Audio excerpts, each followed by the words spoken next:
দেশের বিভিন্ন অঞ্চলে নদ নদীর পানি আবারও বাড়তে শুরু করেছে। ইতিমধ্যে ৩টি নদীর ৩টি পয়েন্টের পানি বিপদসীমা অতিক্রম করেছে। একই সঙ্গে বেশ কয়েকটি নদীর পানি সতর্ক সীমায় পৌঁছানোয় বন্যা পরিস্থিতি নিয়ে নতুন করে উদ্বেগ দেখা দিয়েছে।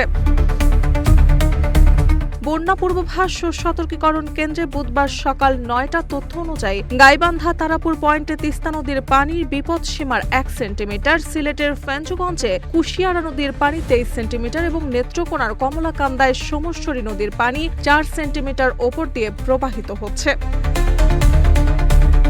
এছাড়া সুরমা, তিস্তা, দুধকুমার, ধনু, কুশিয়ারা ও মুহুরী নদীর একাধিক পয়েন্টের পানি সতর্ক সীমায় রয়েছে। এর মধ্যে সুনামগঞ্জের ছাতক ও মারকুলি, নীলফামারী, ডালিয়া, রংপুরের কাউনিয়া, কুড়িগ্রামের পাটেশ্বরী, নেত্রকোনার খালিয়াজুড়ি, মৌলভীবাজারের শেরপুর, সিলেট এবং ফেনীর হরিপুর পয়েন্ট উল্লেখযোগ্য।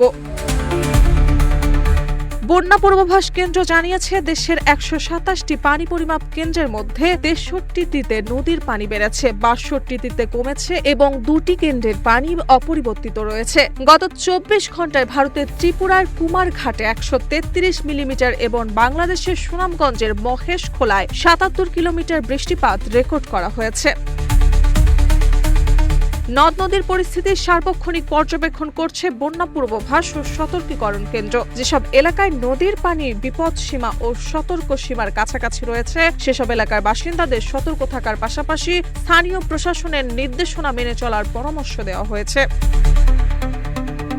মার্জিয়া মৌ, রূপালী বাংলাদেশ।